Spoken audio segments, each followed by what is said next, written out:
Our guest today on the Accidental Talmudist podcast is Tzvi Freeman. I didn't tell him this during the conversation, but I've been a big fan for a long time.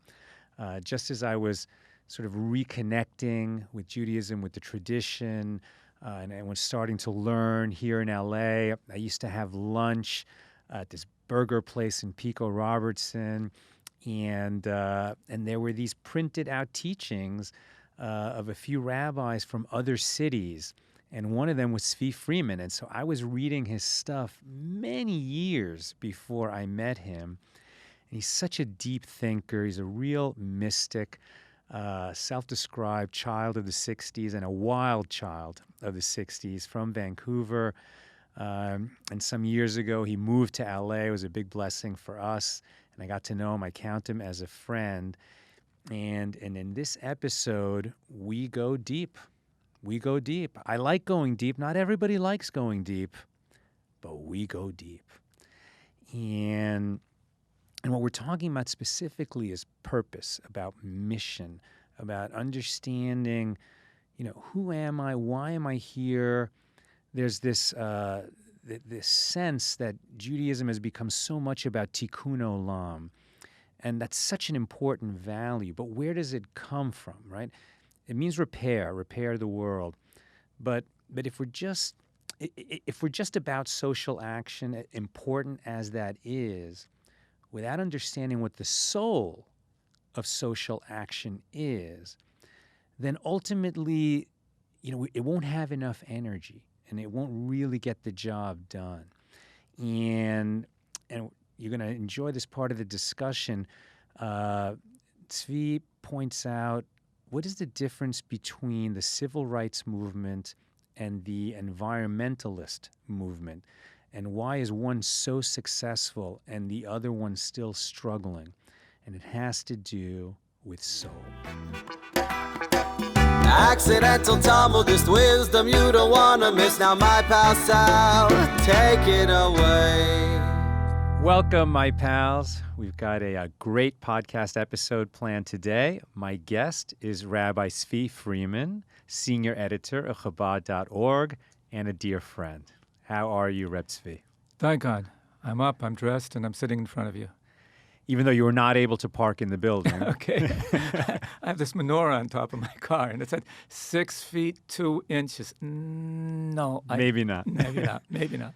So let's just give everyone that picture. So you're driving around L.A. Yeah. in a Honda. Accord, yeah. Accord. Yeah. And it's got a big aluminum menorah on top. Yeah. And tonight we're lighting 3. 3. So what have you got on there now? There's 3 with the shamas, so it's 4 altogether. I got 3 up because when it gets dark, I want to be ready. That I got. And are they lit? Are these things? As soon as I start driving, it powers in. up. It powers up the menorah, and it goes. Yeah, and it goes. Now, in American, common parlance, we call it a menorah, but it's not a menorah.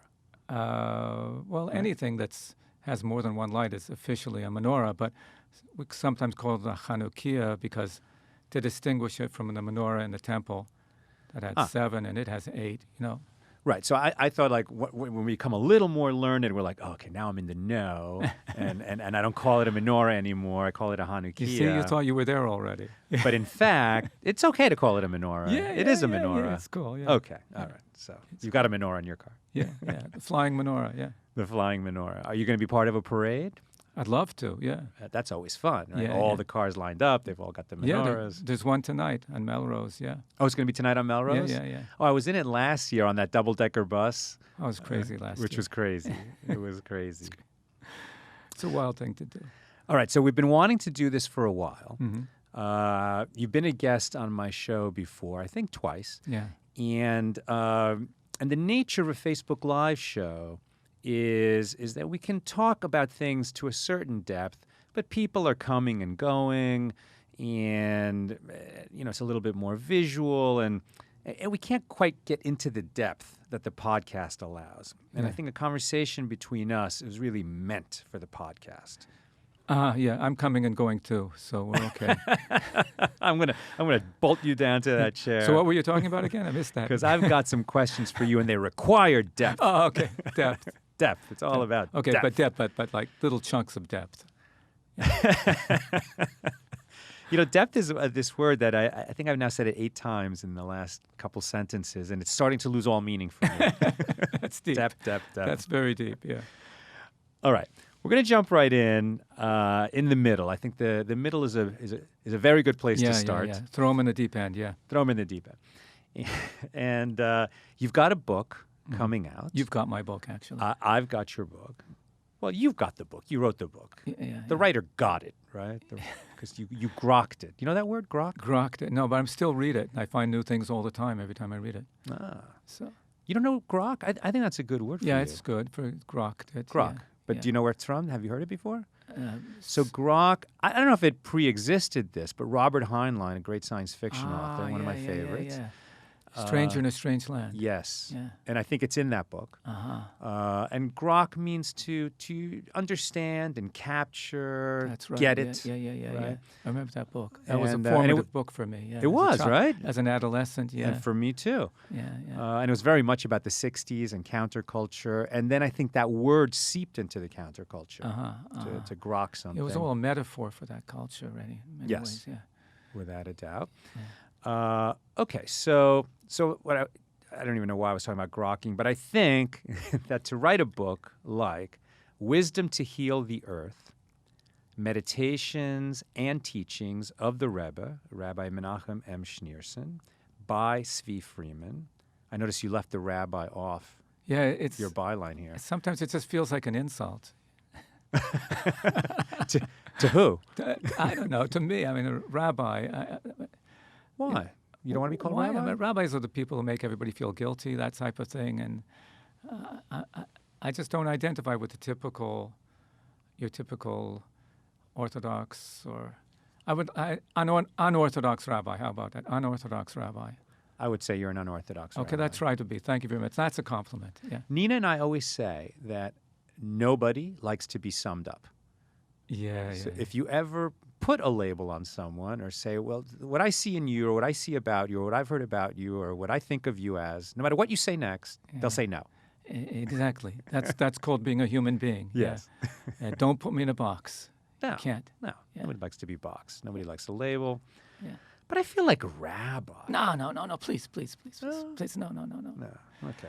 Once they labeled you as rabbi, they got you, and one false move and you're dead. You can't allow them to do that to you. You need some wriggle room. So. We're often asked, why do you think this accidental Talmudist thing has grown? Yeah. I mean, it has a lot of people following it around the world. Why? You're such a charismatic guy. I mean, But what I always say is, I'm not a rabbi. That's it. I should try the same thing. Okay, I'm not a rabbi, so I'm not a rabbi. I'm just accidentally here. Okay. Exactly. And now I'm popular. Of course, there's no accidents. You can't sum it up that way. Okay. All right, but this, I think everything about this book is hard to sum up, hard to put in a box. It's going to resist that on every page. So first, let's try and understand the nature of this book, because it's a very unusual book, right? Some people just have had a lot of wise thoughts and write them down and attribute them all to themselves. Other people have been around a person of great wisdom and jotted it all down. Plato did that, right? For That's what he Socrates. says he did. That's what he says he Some did. people say he made up Socrates, So it's his fiction, yeah. Exactly. Yeah. Now, you're attributing a lot of this wisdom to the Rebbe, the Lubavitcher Rebbe, but you explain in the foreword that these are not verbatim teachings of the Rebbe, and in fact, so much of what he shared was terrifically difficult to grok, to understand, to sum up. And you had to meditate on and ponder it for sometimes many years before you felt like, oh, okay, I think I get what that's about. And then what you did is you jotted down a few words as possible that would help you remember that teaching. And now you're trying to share these little, they're almost like poems, meditations, shorthand, aphorisms, aphorisms. And I think it functions wonderfully that way as an invitation.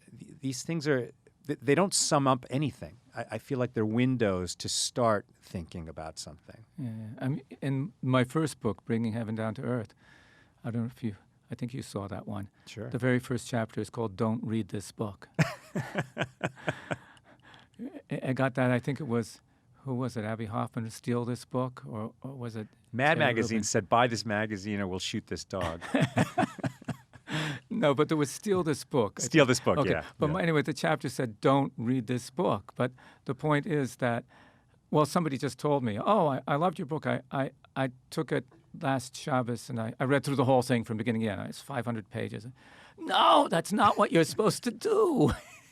It's supposed to be user-friendly. You know, whenever you need, you pick it up, you turn somewhere, and you just sink into it for that and then put it aside. And there's white space. The white space is, this is where you start thinking. There has to be more white space than black space for you to think.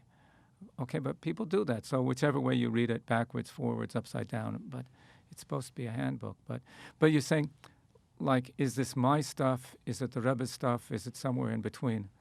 So it just reminded me of, I'm there in Vancouver. That's where I don't say I grew up there because I didn't grow up yet, but I spent my youthful years. And our family was good friends with Rabbi Wilfred Solomon. He was a conservative rabbi in town, and he helped out my grandparents when they came. And he was a very nice guy, a cool rabbi. He would turn up to a wedding. He's the officiating rabbi on his 10-speed bike, and that was in the that was in the 60s and 70s. You know, it was a really cool thing to do. So I'm sitting there and I'm telling him, you know, I'm thinking of going to a yeshiva. He says, what kind of yeshiva? I said, Lubavitch, Chabad yeshiva. At which point he lets on that he comes from a Lubavitch family, and he sort of rebelled against this. So he says to me, well, you can go there, but you're going to have to give up thinking for yourself. Oh. That's what he told me. You're going to have to give up thinking for yourself when you go there. So I took it very seriously, what he was saying. I almost didn't go because of that. But I said, if I go, I'm not going to stop thinking for myself. I got that gray mat up there for a reason. Yeah. So all the time I was always questioning everything and trying to process it. The problem was that there were people who were smarter than me. What do you do then? And when you're talking about the Rebbe, I saw, well, here's somebody like, no, I just can't get there. There's no way I can get there. But I still have to process everything, and I have to, does that really fit? Does that really, how do I fit this stuff inside me? And if it doesn't fit, what am I going to do about that? So in that struggle with these words, many of these things came out of that struggle with trying to make it work for me. So let's back up a second. Not everybody is familiar with Chabad and what what Chabad means and what the background is. So first, let's explain a little bit in real basic terms. Basic terms. What is Chassidus? Let's start with that. Uh-huh. After we do that, I say, what is the purpose of life? Or okay, it's not easy. Not a treatise on Chassidus, but just so that people can get what is a working definition of the term. If you, let's say you produce pomegranate juice, right? Pomegranate, it's nice, pomegranate juice. You squeeze a lot of pomegranates, you got pomegranate juice. But let's say you want to take this on a distant journey with you. Take pomegranate juice to Mars. So you can't take all that pomegranate juice. What are you going to have to do? You're going to have to make some pomegranate juice essence. Concentrate. Right, concentrate. They get the essence of it, so that you can take it out of a little freezer bag when you get to the end, and a little powder, add H2O, and wow, we got pomegranate juice again. So let's say you want to take the essence of what it is to be a Jew. What is the essence of Torah? And you want to encapsulate that so that you can give it to people and they come alive. And you just add some fire And wow, there's a Jew. He always was a Jew. He didn't know he was a Jew, but he had to give him that essence and fire that brings out the Jew. So in the 18th century was a very great teacher, Rabbi Baal Shem Tov. Well, his name was Yisrael ben Eliezer. His father was Eliezer. His name was Israel. Right? And they named him the Baal Shem Tov. That's what everybody called him, the master of the good name. And he brought Jews alive. He was able to tell stories and teach things to people that no matter who they were, a great scholar or a simple Jew, they came alive. They blossomed, went on fire. And so he would tell, he didn't tell people about reward and punishment. He would tell them, you know, you've got a spark of the divine inside you. You and God are like so close, and everything that you do is of cosmic importance. And he'd build them up so they would feel, you know, every action I do is so important. It's so loved, so meaningful. And when with that, you could take a simple farmer and make him into, you know, a great mystic. And you could take a scholar and make him into a simple person. What could be greater for a scholar than to learn to think simply? Yeah. The fire. So that was great. That was just at the boundary between the old world and the modern world. And it's brought by Chabad. That was a student of the Baal Shem Tov, Rabbi Shneur Zalman of Liadi, who lived in White Russia. And he was able to encapsulate this in a way like sort of do-it-yourself book. Here's how you can be a chassid. Here's how to bring it alive in your life. So that's Chabad. Takes the teachings of the Baal Shem Tov, teaches a way that in the modern world you can be that. And he's from Liadi, but he ends up in Lubavitch?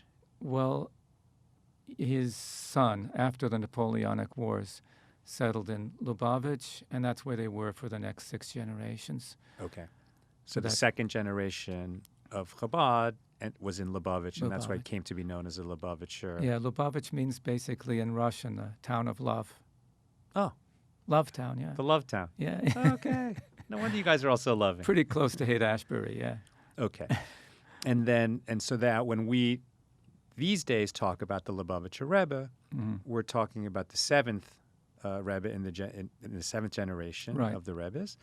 And he was the last one. There was no Rebbe appointed after him. Yeah, since 1994. Since 1994. So we would say that, well, he's still our Rebbe because we're still learning. And to me, there's new stuff all the time. I go back to something that, you know, I was there and I heard it, and then I learned it well afterwards. And I've even got notes to prove it. And I look at it now and say, wow, this is like I never saw this before in my life. This is entirely new. So much that's so relevant to us now. Now, it's possible for somebody who didn't know him and who was not there in his lifetime to see video. There's a lot of videos of the Rebbe teaching, sharing, looking on as all his Chassidim were singing. But that doesn't really capture what it was like to be in his presence. Could you maybe say a few words about that? You know, for me, when I see the videos, it's amazing because I never was able to see that close up, very rarely, and the expression on the Rebbe's face and hear every word so clearly. But so that's, wow. But on the other hand, when you were there, the whole place was electric. You know, sometimes when everybody was singing together, or there were times when the Rebbe was very heated up about something and talking something amazing thing. And if you felt like this electricity in the air and everybody's jumping. And to be in the Rebbe's presence privately in his room or with other people, you were just carried to another place. It's like somebody's eyes just piercing right through you and seeing you to the bone. There's nothing to hide. So this is an amazing presence. You know, my father-in-law, he was a professor of computer sciences in Argentina. And he sat with the Rebbe several times, one time for over 40 minutes. And I remember his description. I asked him, so people would ask him, so what did he say? Think of it. What was so great about the Rebbe? He would say, well, intelligent people. I've met a lot of very intelligent people, a lot of great minds. So a greater mind, whatever. And he said, tzaddikim, righteous people. I've met righteous people, okay? I've met that. And all sorts of other greatness. The only thing I never found before was he's great, he's brilliant, and he's normal. His feet are on the ground. Okay, I think it's being a little facetious there, but it was a very pragmatic, practical, I'm here with you type of wisdom. And, I mean, how many others saw, like, you saw a Rebbe who came from Russia, and he's got all these Chassidim from Russia, from the old world, and he comes to America, and in the 60s, what is everybody saying about us hippie freaks? I was one of them. Hippie freaks, this generation, and almost any rabbi you went, this generation, they're lost, this is where they're going, this is the end of Judaism. And the Rebbe looked out at that and said, wow, the iceberg of America is finally melting.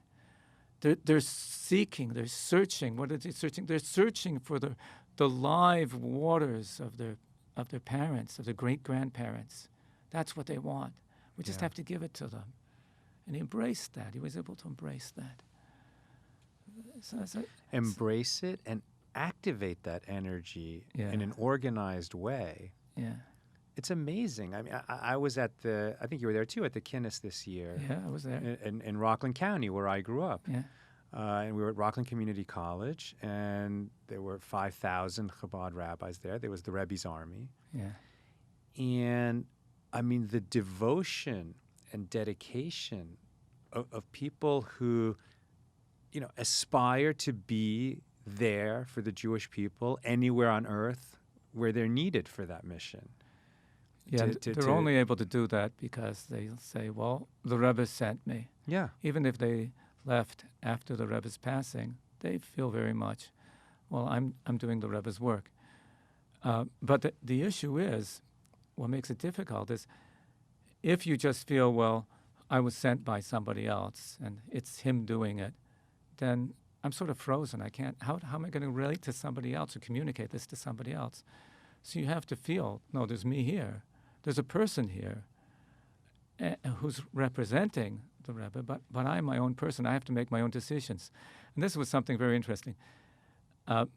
Anytime I wrote to the Rebbe, the answers I got back were, the Rebbe took his pencil and underlined words that I wrote. Right.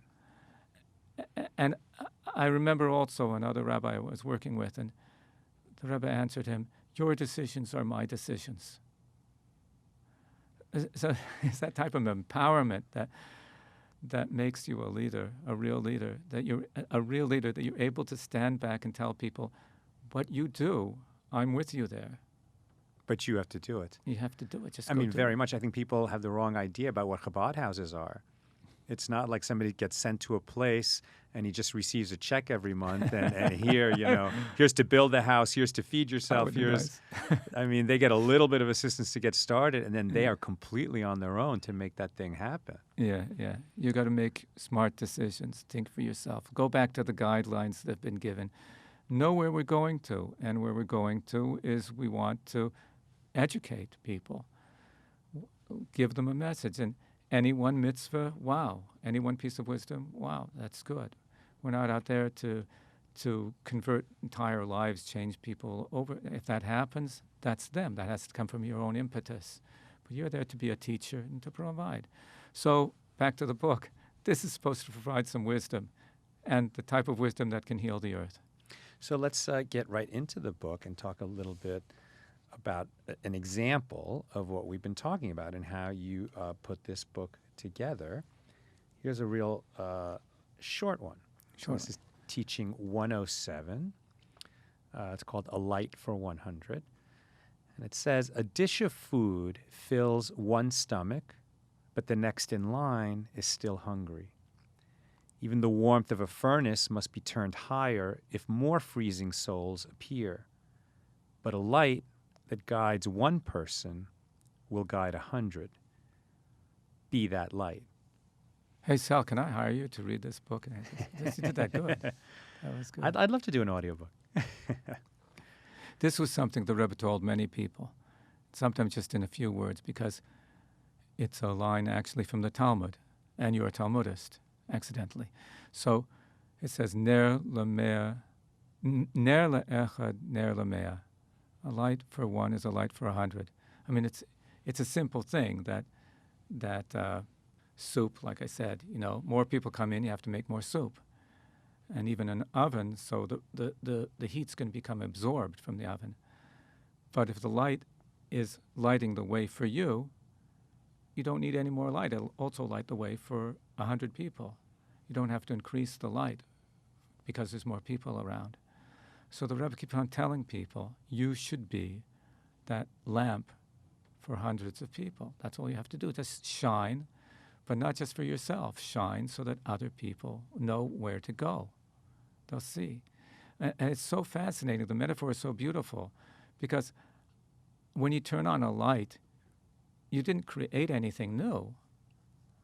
All you did is let people see what is going on around them.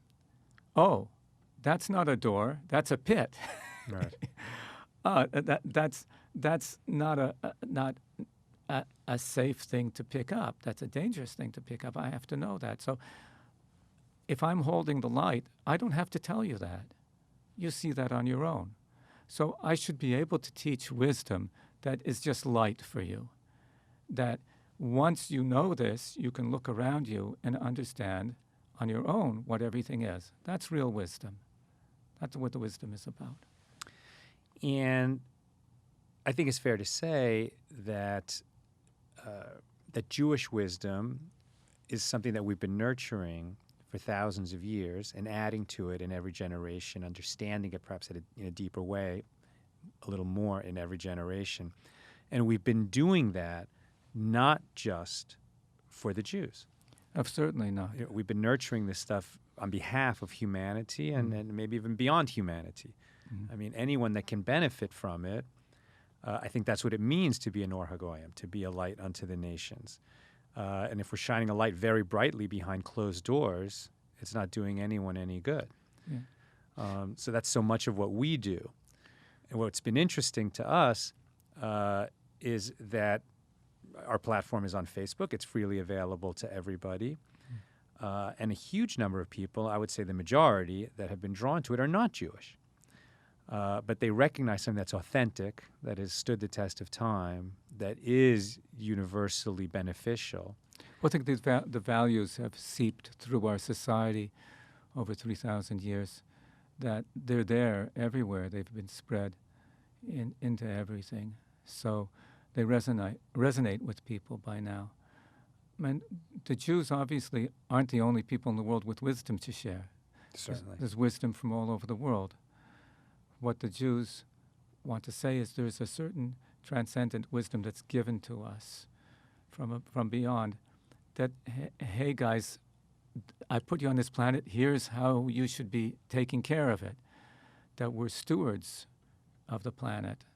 Okay, says God put Adam in the garden, la'avda u'lashamra, to work it and to guard it, to take care of it. Well, how do I do that? Just knowing that you have that responsibility and then some directions. So that's the contribution of the Jewish people, how to take care of this world. A lot of wisdom you can get from everywhere. But why you are here in this world, for the sake of the world, what you're supposed to do with it, where it's supposed to become, that's something that the Jews mostly have brought to the world, maybe through other people in all different channels, but it's been very successful. And even if other people are also bringing teachings about improving, fixing, aiding the world, you could almost say we're specialists in it, and so we have a specialist's extra knowledge. The first book I wrote, Bringing Heaven Down to Earth, the point was that we're not here on the job of getting to heaven, we're on the job of bringing heaven down to earth. Yeah. That's a different take, and that's important, especially now. What I wanted to add was that, so all these people are drawn to it, And then Jews who've turned their back on Judaism look over and say, why are all these people interested in Judaism? I know what Judaism is. It's boring. Why are they interested in it? And then they take a second look and say, wait a minute, the thing that I turn my back on does not sum up Judaism, you know? Well, I suggest something there, Salah, that maybe the reason this person or that person turned his back on it is because what he was getting wasn't authentic. Yeah. And it wasn't telling him a relevant message at the time. And once he sees the relevance, oh, yeah, that's what it's about. Because you say he turned his back on it, on Judaism. Very often, what that person's doing is something very Jewish. He's out there changing the world and really believes he's making a better world. And he's teaching good values no matter where he goes. He's raising a good family. So those are good things. And now when he turns around and takes a look, oh, what about my Jewishness? He realizes that's part of his Jewishness. It's not all of it, but it's a vital part of it. Now let's enhance it by putting it into context with everything else that you need there. We're recording this podcast during Hanukkah. It'll be heard, God willing, later. It won't be Hanukkah then. But Hanukkah is very much in the air now. We opened tonight by talking about the menorah. But I recently read an article that was published in the New York Times by a guy who says, yeah, I'll celebrate Hanukkah. Oh, the secularist. Yeah. The secularist, yeah. He says he'll light candles because he's not going to do Christmas, and he thinks Hanukkah's better than Christmas. And the Hanukkah man, as it were, the parents bringing gifts is better than Santa. 8 days. 8 days. 8 days. But his peeve against Hanukkah is that once he dug into the history, and he didn't dig very deep because he ended up in his first version of the article saying that we fought the Romans. So it wasn't he said he brought home a stack of books from the library, but I guess he didn't read so many of them. But what he doesn't like about Hanukkah is that it represented a triumph of the fundamentalists from the hills over the cosmopolitan Jews in the city who were trying to assimilate. Never mind that there was a war against the Seleucid Greeks as well.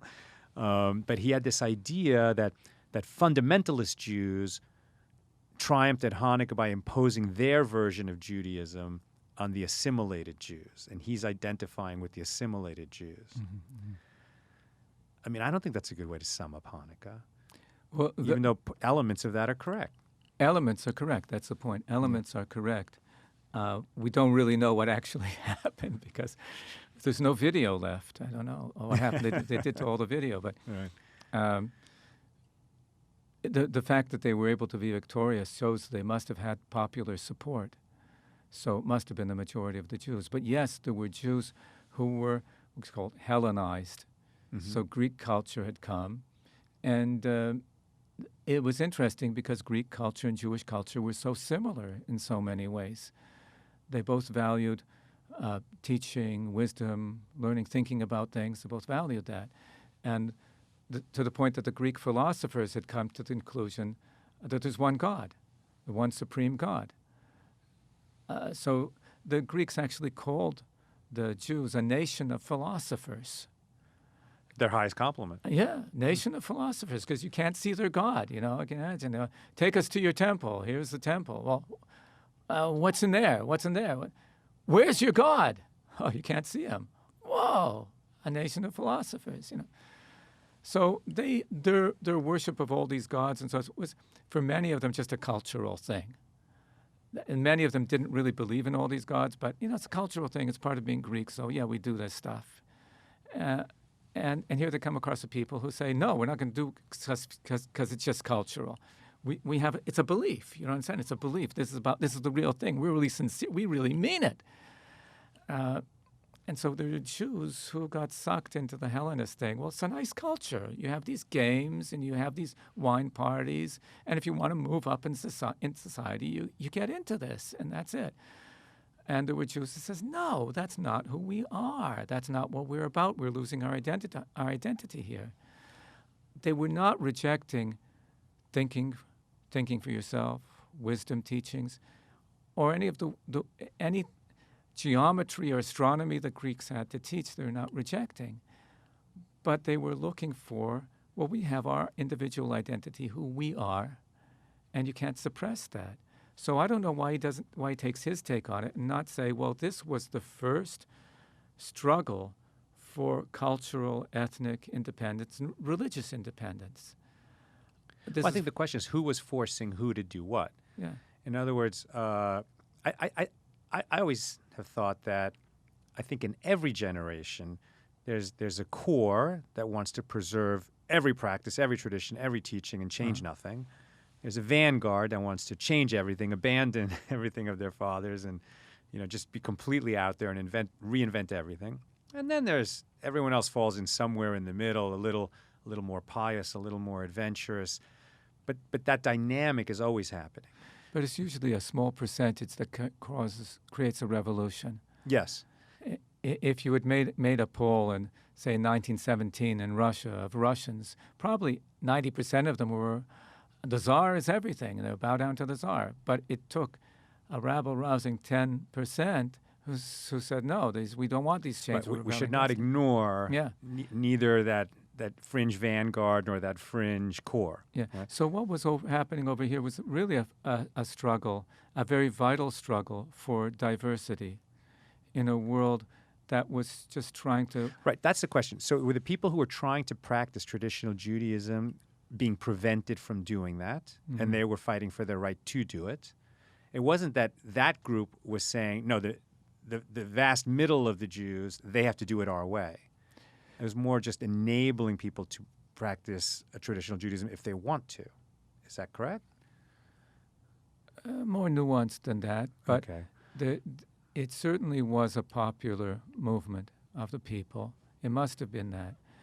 But there were those who wanted to just blend in with a force that was in power. And it's the same struggle. The story of Hanukkah never ended. We have a time of year in December. It's called December, the whole December, and much of January, where there's a dominant culture, and everybody feels they need to blend into this dominant culture.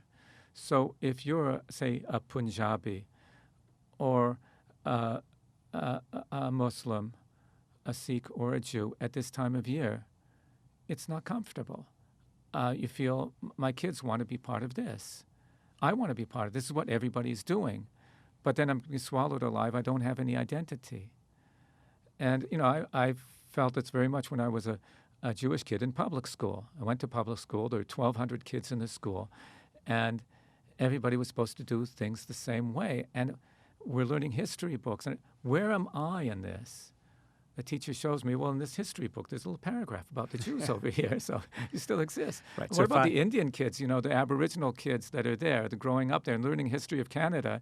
In those days, they didn't learn anything about them themselves, except they got wiped out, Exactly. So if you arm Native Canadians, Native Americans with more knowledge and information about their own cultural past, they are more free to make choices for themselves and not to be subsumed in that big cultural wave, let's say, that comes into holidays. This could be the most important, vital tension that exists today, is this struggle between the big muck, I call it, the big universalism, big blob, versus I'm this and you're that, and you were this. Particularism, And we've made it. There's this word I really like, because when you say it, it sounds so ugly. Bifurcation, We've bifurcated the two as though they are mutually exclusive. Which is not true. If somebody tells me that they don't love their mother, they don't love their father, they don't love their sister, they don't love their brother, they don't love their neighborhood, they don't love their country, but they are a citizen of the world, you're a liar. How can you be a citizen of the world if you don't love your own brother? So, and statistically, this is so. There was a poll, I'm trying to remember, but asked people, are you about their feelings towards the country? And then are you a citizen of the world? And if you said you love your country, you're a nationalist, you were far more likely to say you're a citizen of the world. Then I can believe you. You have to have your own identity before you can feel you are a useful contributing member of a larger group. We have And to I think have to that. have identity and to feel that you're contributing, you have to have some sense of mission. I mean, you have to have some sense of, well, why were you put here? We talked about a Chabad rabbi who gets a mission to go be there for people, to essentially minister to them, to open a Chabad house in a place. That's his mission. He knows what his mission is. A person who is developing a vaccine for a horrific disease and it's going to save so many lives. He has a strong sense of his personal mission. This is an amazing thing that's today, especially amongst millennials, who 75% of millennials say that they'll take a cut in salary to work for a company that has corporate social responsibility. And I believe 64% say they would not take a job with a company that's not socially responsible. It means to the environment and to exploitation abroad, fair trade. Those issues are so important to them. So they feel this vital sense of purpose in their work, which flabbergasts me. I mean, in my generation, us boomers, we were the hippie rebels and so on. We believed the only way to make the world better was by smashing everything that exists. And here's a generation that's going to work and saying that, but my work has to be meaningful. My work has to be purposeful. The only thing is, when you ask them and try to get down what's behind this purposefulness, what's behind this meaningfulness, you see that it's bankrupt. This is something we really have to fix. It's bankrupt because they don't have any soul behind it. There's no ideology or idea behind this. What's the big idea? For example, you want to save the Amazon forest. You want to save. You ever see that T-shirt? Save the Amazon forest, save the blue whale, save up to 75% on designer jeans. That's today. That's what it's about today. Okay. So you want to save the blue whale, but why? Tell me why. Well, what would be a world without a blue whale? Why does it bother you? What's wrong? Yeah, most people today have been taught the world is just an accident. Everything got here by accident, and you're here by accident. Okay, so we made another accident, spilled some oil. It's an accident. It's all about accidents.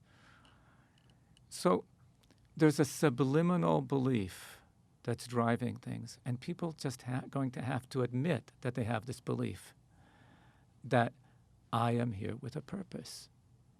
Despite what you were told by your college prof, besides what you was taught in Montessori school, whatever, you really believe you are here with a purpose. Admit to it.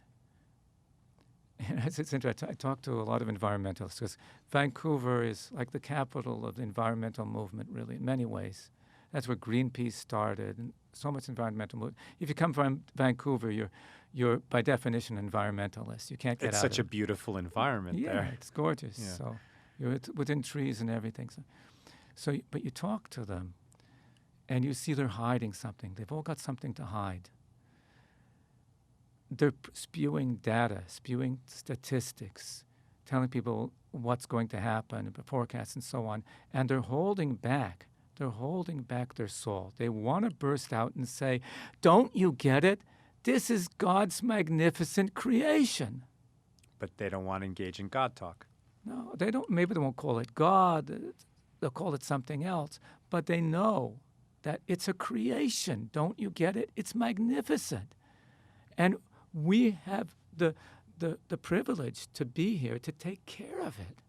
Whereas you're saying, if it happened randomly, right? If that's the whole explanation, it just happened randomly, then somebody could fairly say, okay, so who cares? What difference does it make if some of it is dirty and some of it is clean? I get a lot of people can enjoy a pristine, beautiful place, but if I carve out some of it and say I'm going to pull energy out of this place, it won't be a nice natural environment anymore, but we'll bring energy that feeds a lot of people. What's wrong with that? I'm getting what I want right now, which is what drives me most of the time. If I don't feel a sense of greater purpose. Because they will argue with you, right? For you and me, we live in a world that God made and that God expects us to be stewards of. Mm-hmm. And the more we understand how he made it, why he made it, what my place is in it, the closer we can come to understanding our mission and fulfilling it. But the atheist or the agnostic will argue, I don't need that God talk in order to have a mission. What are you talking about? I can say that it benefits the people of the world to preserve the environment, cure disease, and I'll say simply, and cause less pain. I'll say simply to him, who do you think you are fooling? Because you really do believe. Otherwise, you wouldn't have this driven sense of purpose. And the proof is, in your own life, you grab whatever feels good right now.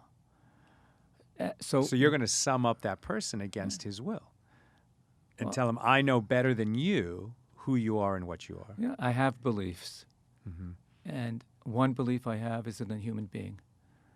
I believe that every human being is divine. And God is breathing inside every human being. And beneath whatever you're saying, underlying those words, is that divine spark. And you're not admitting to it, that's all. So you're creating in yourself a great tension. So release the tension. Okay, you don't have to believe in the God that you were taught in preschool about, up in the sky there on a big throne with a long finger wagging at you. Yeah, no. But you feel inside everything, there's a director here. There's a director, there's a conductor. I know there was a video going around, it went viral a little while about the conductor who realized at a certain point in his career that he's the only one in the orchestra who has never heard. So here in the world, in this great drama, the screenwriter, the conductor, is never seen or heard. But within everything, he's there. And you see, it's a vast wisdom here. You see that there's this vast consciousness within everything, driving everything. And if we would have that, we would be so much, if we would admit to it, we'd be so much further ahead, so much further. I'll give you an example. So there were two major movements, the second half of the 20th century. There was the civil rights movement, and the environmental movement started maybe about a decade later with Rachel Carson's Silent Spring. So the civil rights movement must have been one of the most successful movements in history. It's totally changed our way of thinking to the point that we can't imagine how we used to think.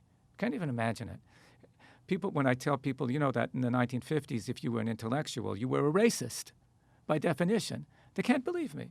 Do you know there was a quota system? We talk about immigrants now. Well, then if you came on a boat from Germany and, sorry, we've taken all the Poles and Russians we can, go back to Germany, but they're going to put us in death camps over there. Sorry, those are our laws.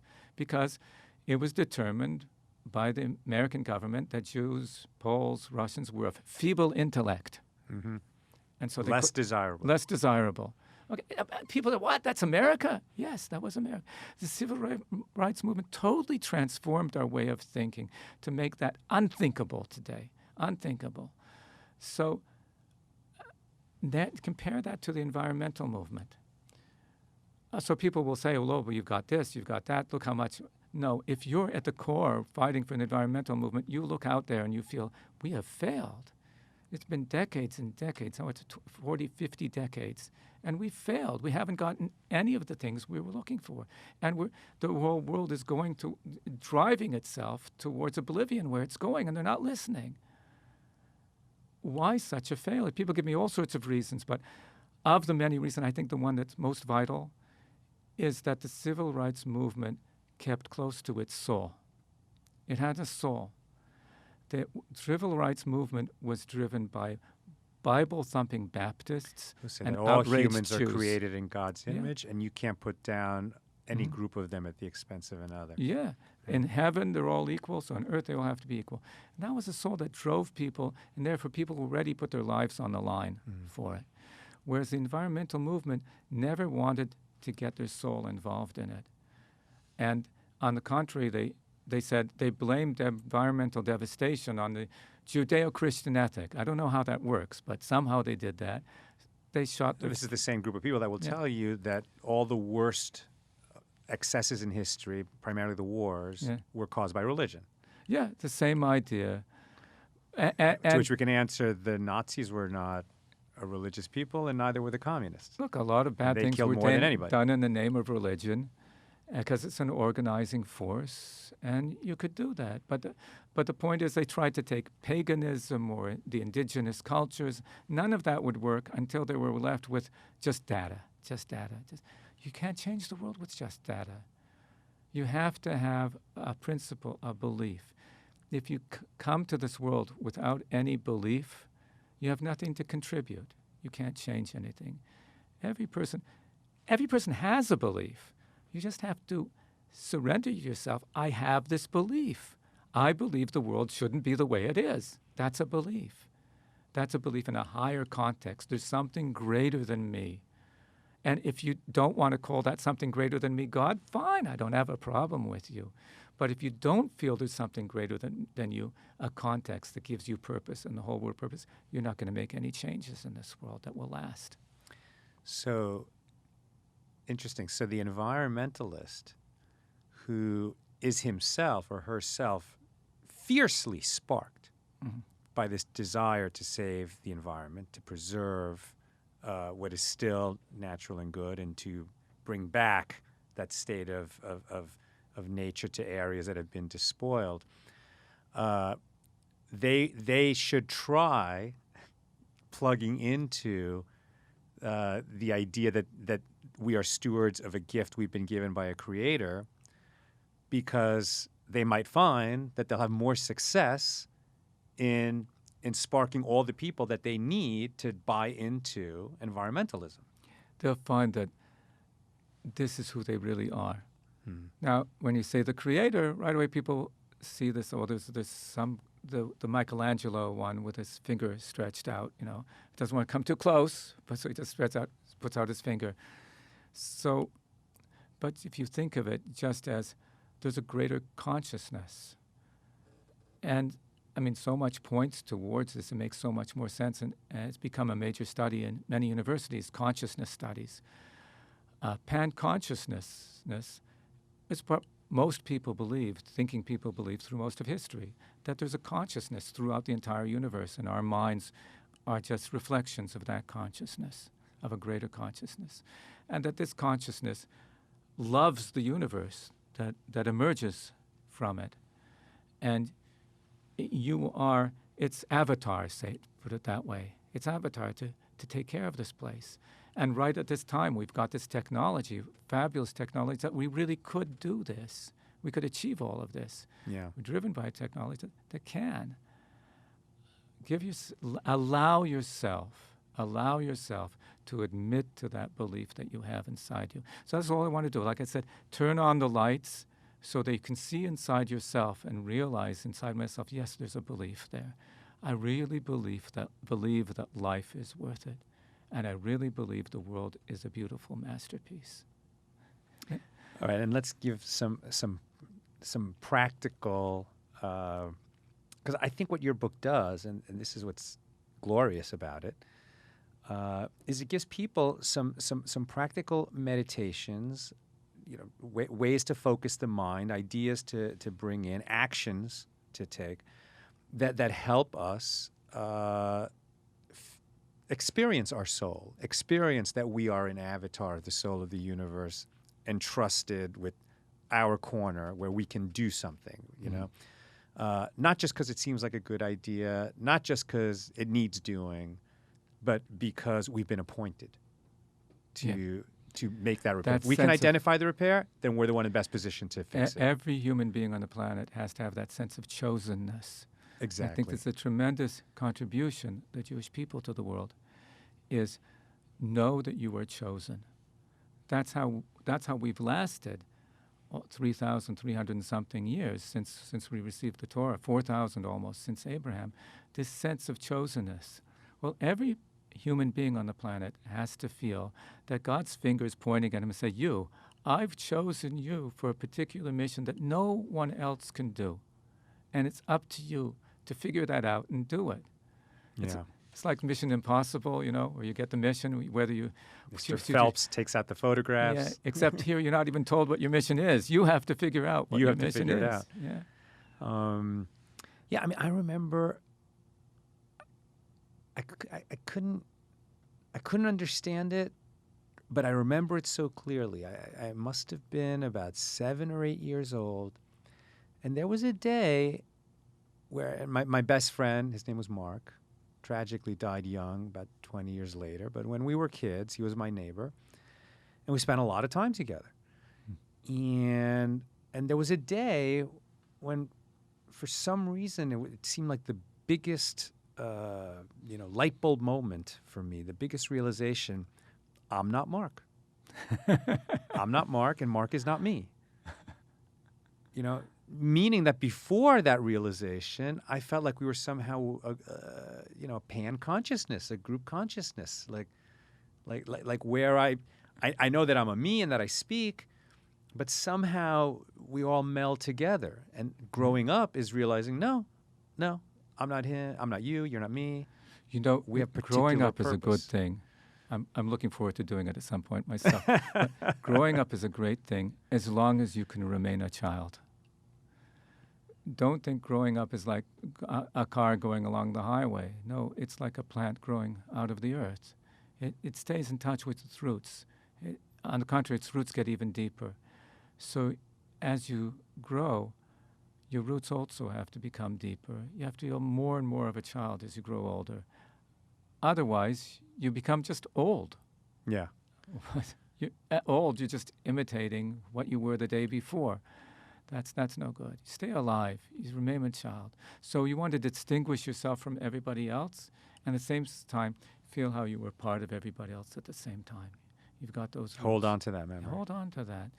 And that's the particular. Well, you're talking about that, right? And you're talking about that tension. Mm-hmm. So that's great. So life is tension. If there's no tension, life is there's tension. no life. So you've got this teaching number 209, and we actually just shared this on Accidental Talmudist today.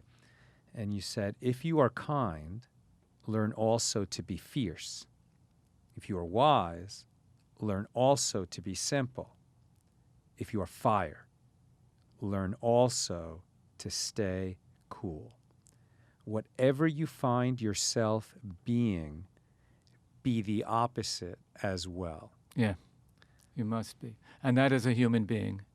As soon as a human being stops doing that, he becomes old. And it's forbidden to become old. You're alive. Something that's alive doesn't get old. So don't do that. And yet what we all tend to do is we find a thing that works, that we got a little success, yelling at the people around me, produced results. I'm going to double down on that. Or shutting up, invited no trouble. And I saw other people getting trouble because they spoke, so I just shut up. Right? And then we just keep doubling down on a strategy that seems to be working, lose the ability to do its opposite. Yeah, you've lost lose the yourself. ability to be both. You've lost yourself because you are not the shutting up guy. You are not the shouting down guy. You're the one who can choose, how do I want to be? So be a chooser and never just, I chose something already. No, always be choosing something. Choosing and using your mind. Don't say, well, since I voted Democrat, therefore I think like this. Since I voted Republican, therefore I think like this. Don't let other people tell you how to think. You can be a Democrat in some issues and a Republican in other issues. That's called a human being, a thinking person. And if your mind changes tomorrow, you're allowed to do that as well. That's called freedom. You have to have that freedom. And you can grow in everything, if you're Jewish, there's always a more beautiful way to keep Shabbos. If you're not Jewish, you'll find within your own culture more beautiful ways to contribute to the world.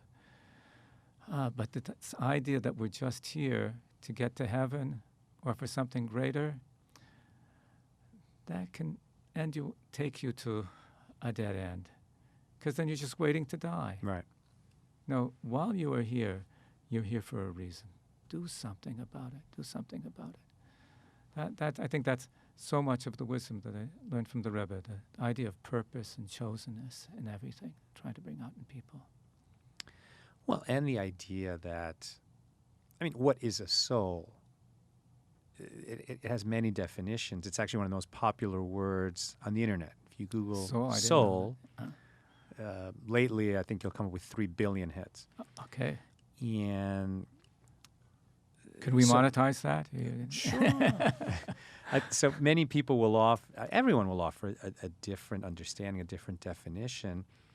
I'll just throw out there right now that that the soul of the universe sent bits of God's self,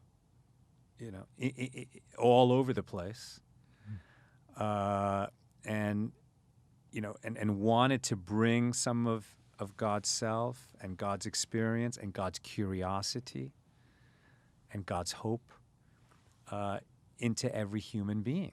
And you are God. Yes, you are a piece of God. You're the sum total. You're not in touch with all the rest of it. While you're a human, you can't understand, the vast majority of what's going on. But just like the dreamer has characters in his dream, right? When you have a dream, there's people in that dream. Those people understand very little about you, yet they are you, right? And then you're hoping that each one of those characters that you've imbued with a bit of you will represent well.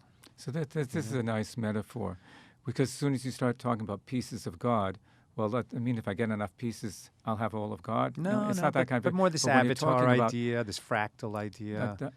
If I'm a real dramatist and I wrote a beautiful screenplay, then each of the characters that I've written are a different aspect of me. Yes. It's something about me that's there.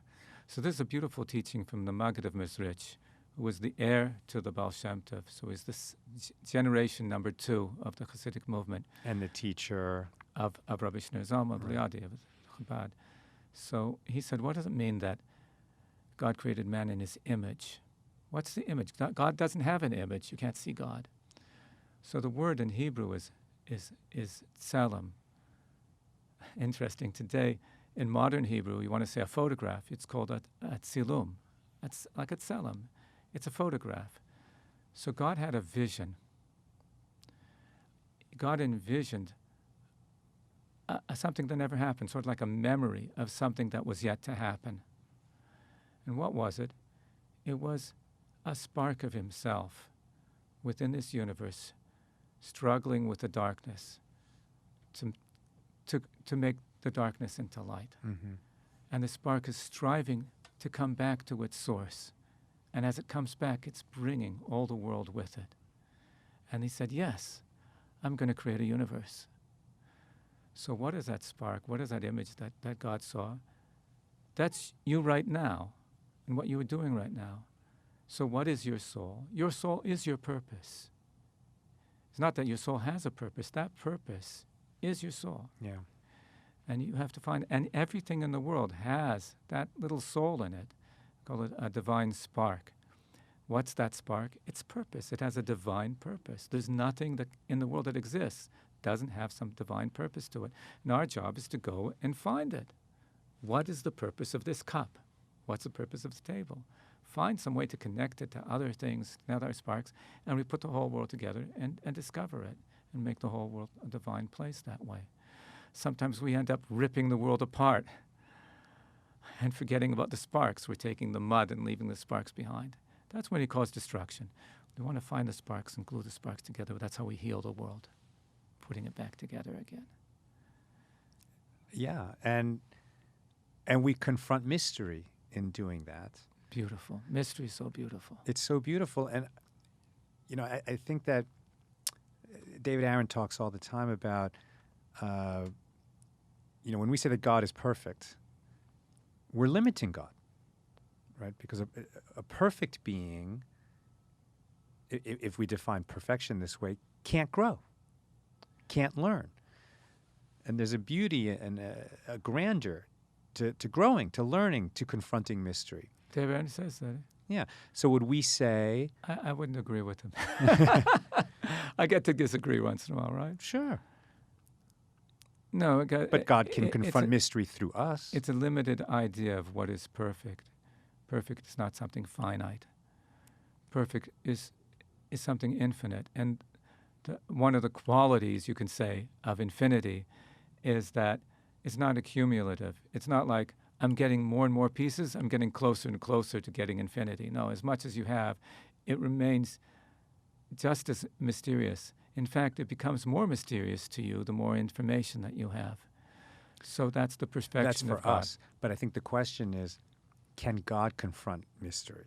Can God confront mystery? Does God have a mystery in God's life? Okay. This is something you're getting very, very deep. It's too much depth. Too much depth. Can God know himself? But the universe is God knowing himself. Exactly. We are God discovering himself. Exactly. Okay. If we weren't here, there would be nothing to discover. Everything would just be just there. There wouldn't be no such thing as knowing. God creates knowing and creates us, and now we are God knowing himself. So when you get to know yourself and know the world around you and know what especially you have to do about it, you're getting to know God. It's very dramatic. You're in the middle of the my story. point is that I think we have something to offer God.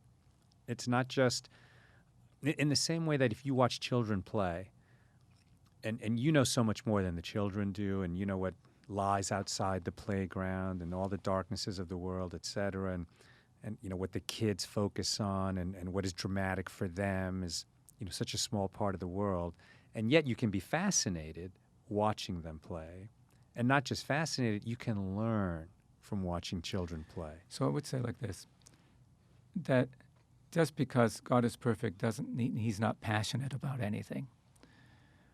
But not to say we're fulfilling a need of his, because I don't want to be fulfilling someone's need. If I'm not a utility. I'm not talking about need. Yeah, it's not a But we need. give God pleasure. He's told us that. Only because he decides this is his passion. Yes. But it's like in a marriage. It's not a marriage if you're there just because I need you, Why am I married to you? Well, I like hot soup when I come home, so I married you. No, that's not a marriage. A marriage is not about you filling my needs. There's a passion here. And it goes beyond any need. Even there wouldn't be any need, we would still be married. There's that holding us together.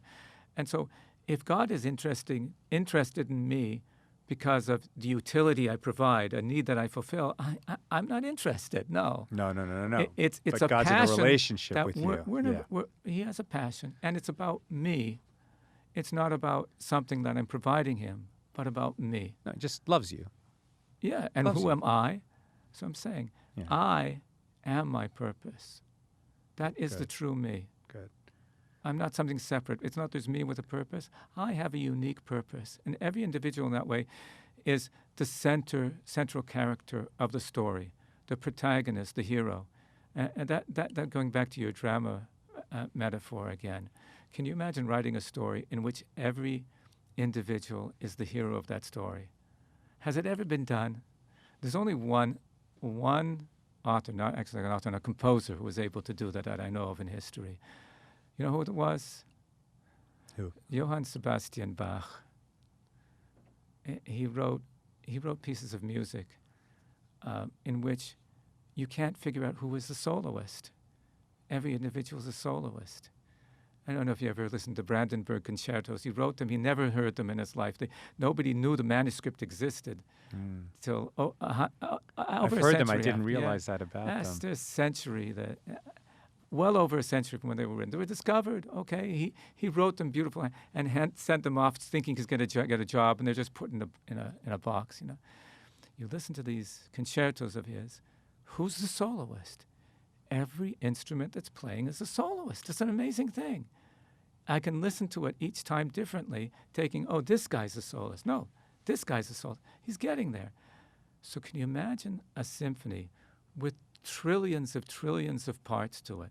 And each part is the hero of the story, is the soloist. That's our universe. That's an amazing universe. That is amazing. Every individual can feel, it's all about me. Do you remember the film Chariots of Fire? Chariots of Fire. You have to It was an Oscar winner. It was about runners in I think the 1924 Olympics. Okay. But it started at Oxford. And there were two friends who were quite opposite. One was a Jew who was a very fast runner and running to overcome the very harsh anti-Semitism that existed in upper-class England. And the other was a Christian who was very devout. The Jew, of course, was not religious at all. But there was a line, and this was a big favorite of ours. I was on the rowing team in college, and we were very, very dedicated. And the sort of passion with which these two guys approached their sport spoke to us as athletes. And Eric Liddell, and it was based on a true story, Eric Liddell, the Christian runner, had this line that the first time I heard it, it went right into me, to my bones, and has been with me ever since. And I was not a religious guy, quote unquote, at that time, but this line spoke to me. And he said, "When I run, I feel his pleasure." He knew that he had been put on earth to run, that it mattered. And he ended up being a Christian missionary and really dedicating his life to good works. But during the period of his life when he was a runner, it was his purpose to run. A person is capable of feeling, I'm part of something bigger, much greater. And that gives context. And without context, there's no purpose. You need that higher context. And today, it's not just about running. I mean, practically any business you're in today, you can be improving things for everybody. You do that business honestly, and all stakeholders involved are benefiting from it. You're contributing vastly to everybody's life. And you're bringing us up to that point where we've got the world the way God meant it to be. Everybody doing that. There's so many opportunities today to do right, that. and if you live with this consciousness that, okay, everybody's been chosen for some kind of journey. I was chosen for mine. So locally, in my little world, my corner of the universe, I'm a soloist. What I do matters. God cares. He's watching. And it's constantly being put before me, right choice, wrong choice. I can do good. I can, not make the right choice. And it matters. And people who say to me, how can I find my purpose? How, it's good for you. All this stuff you're talking about, it's too intellectual. It's mumbo jumbo. How can it be simple for me? Well, I think two things about finding that purpose. Yeah. One thing is seeing where you've been put.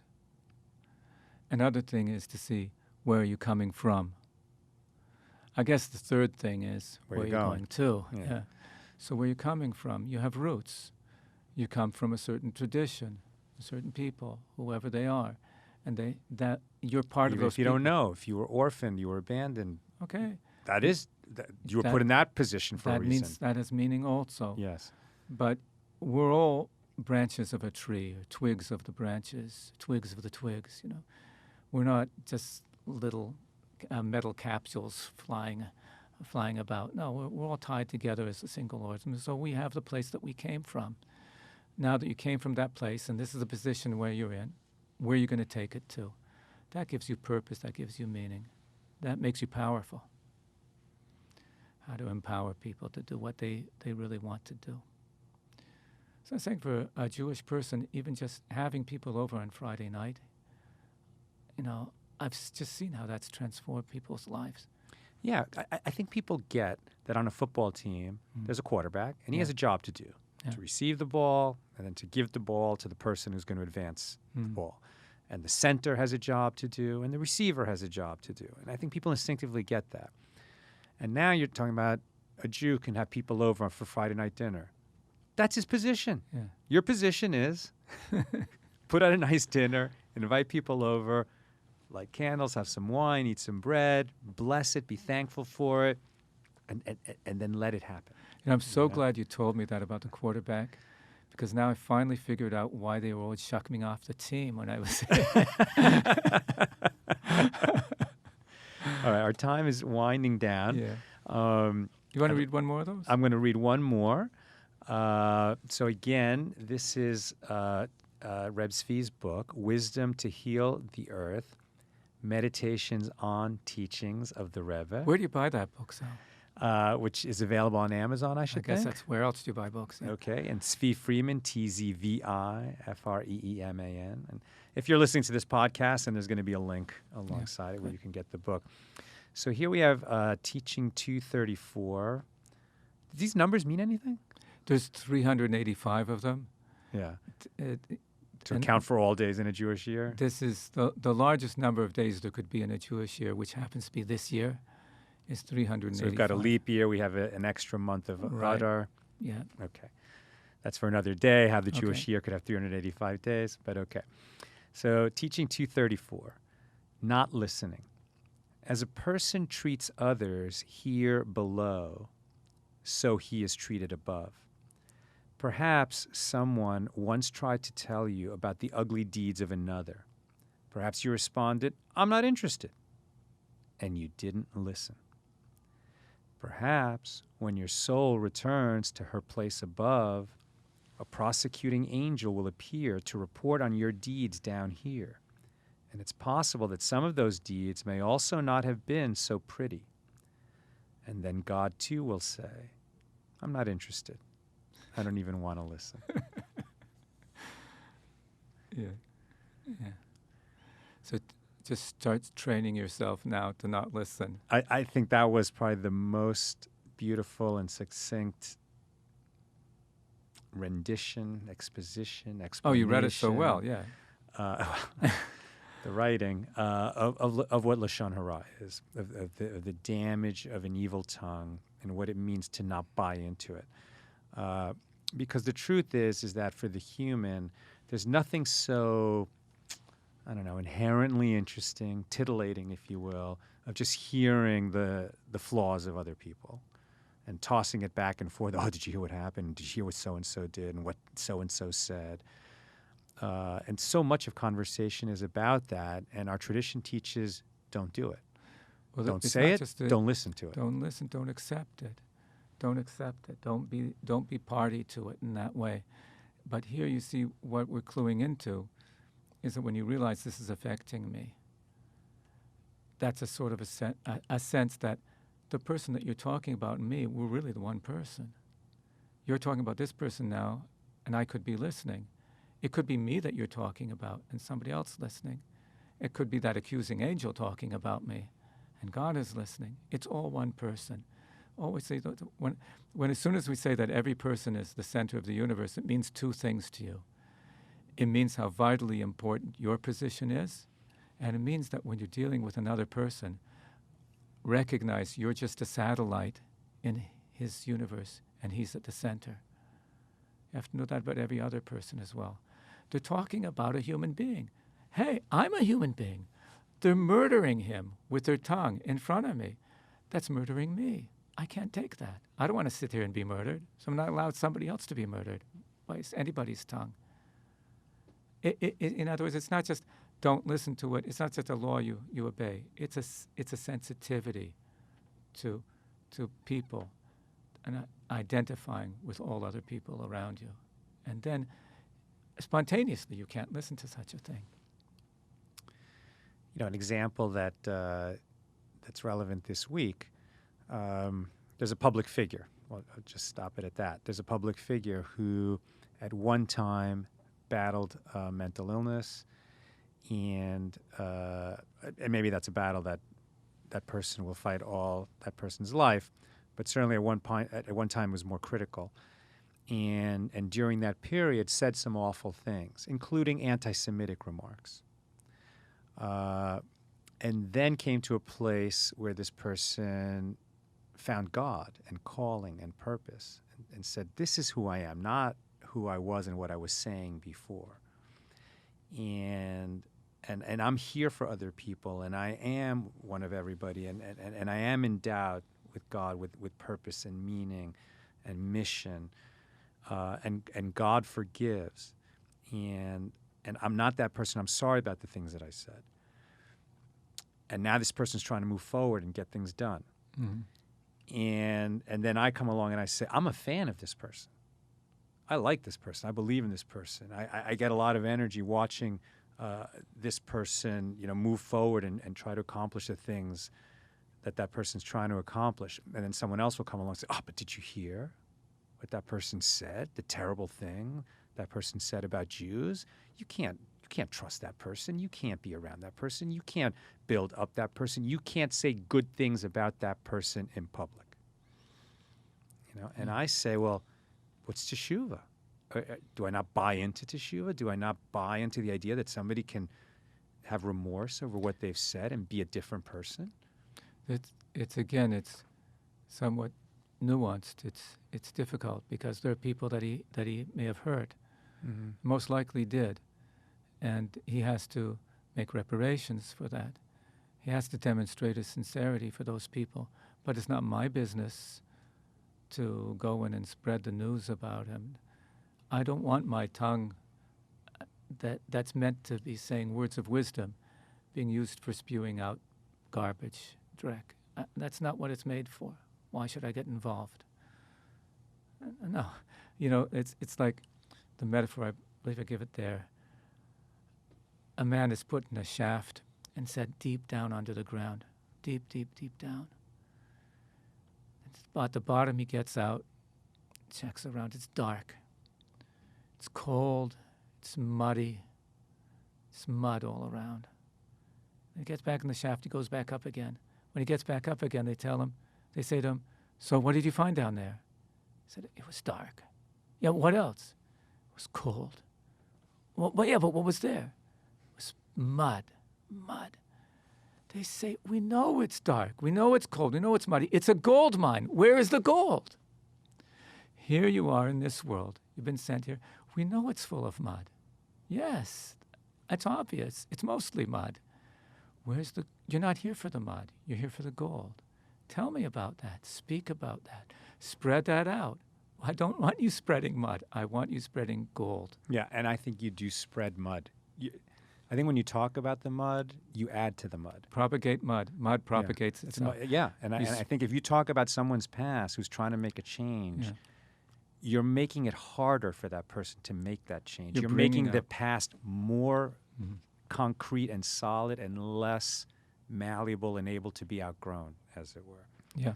But if you can spread the good, you're also making that reality more real. Yeah. Light spreads much faster than darkness. Yeah. Much more powerful. Talk good about people. Good. Oh, man. Reb Tzvi, rabbi, and I'm sorry to insult you that way. Rebbe's good. Half a rabbi, yeah.